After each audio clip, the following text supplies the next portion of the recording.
کیونکہ گھروں کے قریب بیت الخلاء بنانے سے بدبو ہمیں تکلیف دیتی۔ خیر میں اور مستہ کی ماں جو ابورہم بن عبد المناف کی بیٹی اور ان کی ماں سحر بن عامر کی بیٹی ابو بکر صدیق کی خالہ تھی، اس کا بیٹا مستہ تھا۔ رفع حاجت سے فراغت بعد ہم دونوں گھر کو آ رہے تھے کہ مستہ کی ماں کا پاؤں چادر میں الجھ کر پھسلا تو وہ کہنے لگی مستہ ہلاک ہو۔ میں نے اس سے کہا کیا کہتی ہو؟ کیا تم ایسے شخص کو کوستی ہو جو بدر میں شریک تھا؟ وہ کہنے لگی اے بھولی لڑکی، کیا تم نے وہ کچھ بھی سنا ہے جو وہ کہتا ہے؟ پوچھا کیا کہتا ہے؟ تب اس نے تہمت لگانے والوں کی باتیں مجھ سے بیان کی تو میری بیماری میں مزید اضافہ ہو گیا۔ جب میں گھر پہنچی تو رسول اللہ صلی اللہ علیہ وسلم تشریف لائے اور سلام کی بات پوچھا، اب طبیعت کیسی ہے؟ میں نے کہا آپ مجھے اجازت دیجیے، میں اپنے والدین کے ہاں جانا چاہتی ہوں۔ میرا مطلب یہ تھا کہ اس خبر کی تحقیق کروں۔ رسول اللہ صلی اللہ علیہ وسلم نے مجھے اجازت دے دی تو میں اپنے والدین کے ہاں آ گئی۔ میں نے اپنی ماں سے کہا امی یہ لوگ میری نسبت کیا فضول باتیں کر رہے ہیں؟ اس نے کہا بیٹی اتنا رنج نہ کرو، اللہ کی قسم اکثر ایسا ہوتا ہے کہ جب کسی مرد کے پاس کوئی خوبصورت عورت ہوتی ہے اور وہ اسے پیار کرتا ہے اور اس کی سوکنے بھی ہوں تو سوکنے بھی بہت کچھ کرتی رہتی ہیں۔ میں نے کہا سبحان اللہ، لوگوں نے اس کا چرچا بھی کر دیا، چنانچہ میں ساری رات روتی رہی۔ صبح ہو گئی مگر میرے آنسو نہ تھمتے تھے اور نہ مجھے نیند آتی تھی۔ رسول اللہ صلی اللہ علیہ وسلم نے سیدنا علی رضی اللہ تعالی عنہ اور اسامہ بن زید رضی اللہ تعالی عنہ کو بلایا کیونکہ وہی اترنے میں دیر ہو رہی تھی اور آپ صلی اللہ علیہ وسلم اس سلسلے میں ان سے مشورہ چاہتے تھے۔ چنانچہ اسامہ بن زید رضی اللہ تعالی عنہ نے آپ صلی اللہ علیہ وسلم کو وہی مشورہ دیا جو وہ جانتے تھے کہ عائشہ ایسی ناپاک باتوں سے پاک ہیں، اور اسامہ رضی اللہ تعالی عنہ کو آپ صلی اللہ علیہ وسلم کی بیویوں سے محبت تھی۔ انہوں نے صاف کہہ دیا کہ عائشہ پاک دامن اور بے قصور ہیں، اور سیدنا علی ابن ابی طالب نے کہا یا رسول اللہ صلی اللہ علیہ وسلم، اللہ تعالیٰ آپ پر تنگی نہیں کرے گا،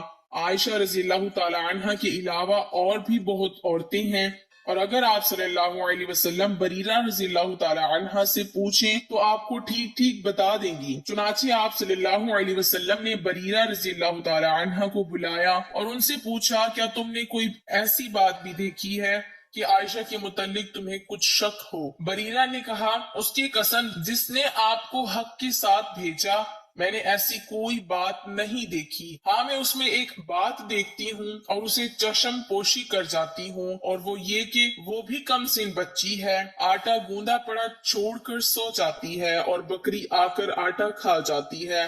میرا وہ دن بھی رونے دھونے میں گزرا اور میں مسلسل 2 دن سے رو رہی تھی، نہ میرے آنسو تھمے اور نہ نیند آتی۔ میرے والدین سمجھے کہ رو رو کر میرا کلیجہ پھٹ جائے گا۔ پھر ایسا ہوا کہ والدین پاس بیٹھے تھے اور میں رو رہی تھی کہ ایک انصاری عورت نے اندر آنے کی اجازت مانگی۔ میں نے اجازت دی تو وہ بھی میرے ساتھ رونے لگی۔ اسی حالت میں آپ صلی اللہ علیہ وسلم تشریف لائے، سلام کیا، پھر بیٹھ گئے۔ اس سے پہلے جب سے مجھ پر تہمت لگی تھی آپ صلی اللہ علیہ وسلم میرے پاس نہیں بیٹھتے تھے۔ 1 مہینہ آپ انتظار کرتے رہے مگر وہی نہ آئی۔ آپ صلی اللہ علیہ وسلم نے بیٹھ کر تشہد پڑھا، پھر فرمایا عائشہ مجھے تیری نسبت ایسی ایسی خبر آئی ہے، اگر پاک ہے تو اللہ تیری برات فرمائے گا، اور اگر واقعی تجھ سے قصور ہو گیا ہے تو اللہ سے اپنے قصور کی معافی چاہ اور توبہ کر، کیونکہ جب بندہ گناہ کا اقرار کرتا ہے پھر اللہ کی حضور توبہ کرتا ہے تو اللہ ان کی گناہ بخش دیتا ہے۔ جب آپ یہ گفتگو ختم کر چکے تو یک بار بھی میرے آنسو تھم گئے، یہاں تک کہ ایک قطرہ بھی میری آنکھوں میں نہ رہا۔ میں نے اپنے والد سے وہ آپ صلی اللہ علیہ وسلم کو جواب دیں، وہ کہنے لگی اللہ کی قسم میں نہیں جانتا کہ کیا جواب دوں۔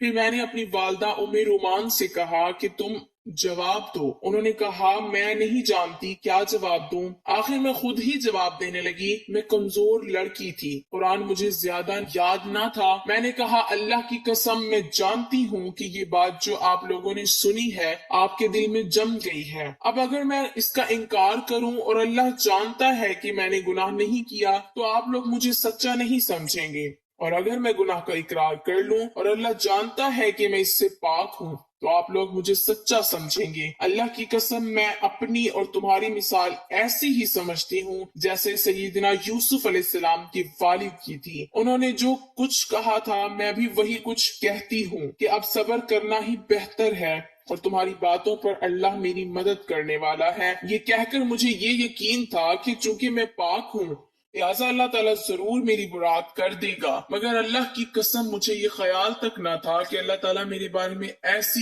آیات نازل کرے گا جو ہمیشہ پڑھی جائیں گی۔ میں اپنی شان اس سے بہت کم تر سمجھتی تھی۔ ہاں مجھے یہ امید ضرور تھی کہ رسول اللہ صلی اللہ علیہ وسلم کوئی خواب دیکھیں گے جس سے آپ پر میری برات واضح ہو جائے گی۔ پھر اللہ کی قسم ابھی اللہ کے رسول وہاں سے ہلے بھی نہ تھے اور نہ کوئی دوسرا آدمی ہی وہاں سے باہر گیا تھا کہ آپ پر وحی نازل ہونا شروع ہو گئی۔ معمول کے مواقف آپ پر سختی ہونے لگی اور پسینہ موتیوں کی طرح آپ کے بدن سے ٹپکنے لگا۔ حالانکہ وہ دن سردی کا دن تھا مگر وحی اترنے میں ایسے ہی سختی ہوتی تھی۔ جب وحی ختم ہوئی تو آپ صلی اللہ علیہ وسلم خوش تھے اور ہنس رہے تھے۔ پھر پہلی بات آپ صلی اللہ علیہ وسلم نے یہی کی، عائشہ اللہ تعالیٰ نے تمہاری برات فرما دی۔ میری والدہ مجھے کہنے لگی اٹھو اور آپ صلی اللہ علیہ وسلم کا شکریہ ادا کرو۔ میں نے کہا اللہ کی قسم میں نہیں اٹھوں گی، میں تو صرف اللہ عز و جل کا شکریہ ادا کروں گی۔ اس وقت اللہ تعالیٰ نے یہ آیتیں اتاری سورہ نور میں جس کا ترجمہ یہ ہے، جن لوگوں نے تہمت کی باتیں کی وہ تم سے ہی ایک ٹولہ ہے، اسے تم اپنے لیے برا نہ سمجھو بلکہ یہ تمہارے لیے بہتر ہے۔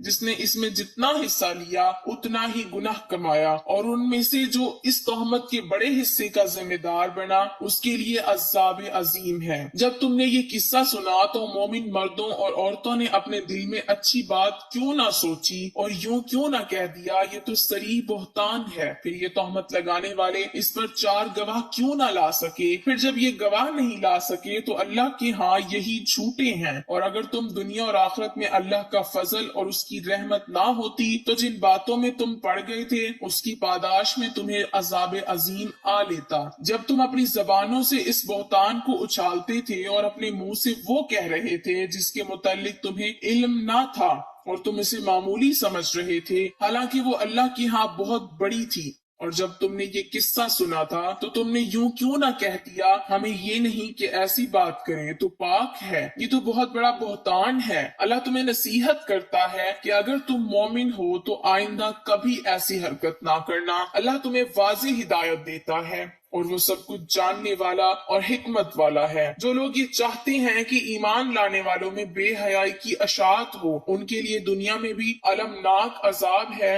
اور آخرت میں بھی، اور اس کے نتائج کو اللہ تعالیٰ ہی بہتر جانتا ہے، تم نہیں جانتے۔ اور اگر تم پر اللہ کا فضل اور اس کی رحمت نہ ہوتی تو برے نتائج نکلتے، اور اللہ یقیناً مہربان اور رحم والا ہے۔ جب یہ آیات اتری تو ابوبکر رضی اللہ تعالیٰ عنہ جو محتاجی اور رشتے کی وجہ سے مستہ کی مدد کیا کرتے تھے انہوں نے کہا اللہ کی قسم آئندہ میں مستہ کو کچھ نہیں دیا کروں گا کیونکہ اس نے عائشہ کے متعلق ایسی باتیں کی ہیں۔ تب اللہ تعالیٰ نے سورہ نور کی یہ آیات نازل فرمائی، اور تم میں سے آسودہ حال لوگوں کو یہ قسم نہیں کھانا چاہیے کہ وہ قرابت داروں، مسکینوں اور اللہ کی راہ میں ہجرت کرنے والوں کو کچھ صدقہ وغیرہ نہیں دیں گے۔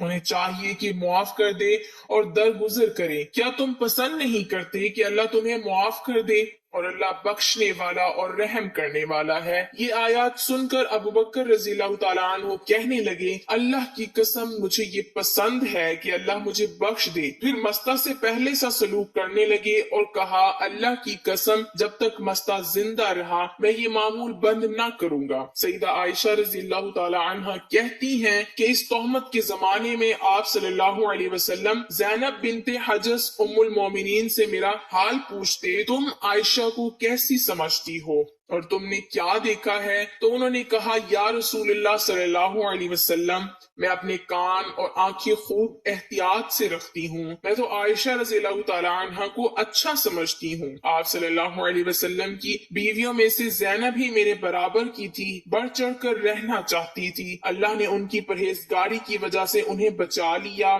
اور ان کی بہن حمنا بنت حجش اپنی بہن سے اس بارے میں جھگڑنے لگی، تو جیسے دوسرے تہمت لگانے والے تباہ ہوئے وہ بھی تباہ ہوئی۔ میری بہنوں، آپ نے اپنی روحانی ماں کی زبان سے سارا واقعہ ملاحظہ کر لیا۔ اس سے جو سب سے بڑا سبق ملتا ہے وہ یہ کہ ایک پاک دامن عورت کی عزت کا اللہ کے ہاں کیا بلند مقام ہے کہ اللہ کریم نے حضرت عائشہ رضی اللہ تعالی عنہا کی شان میں سورہ نور نازل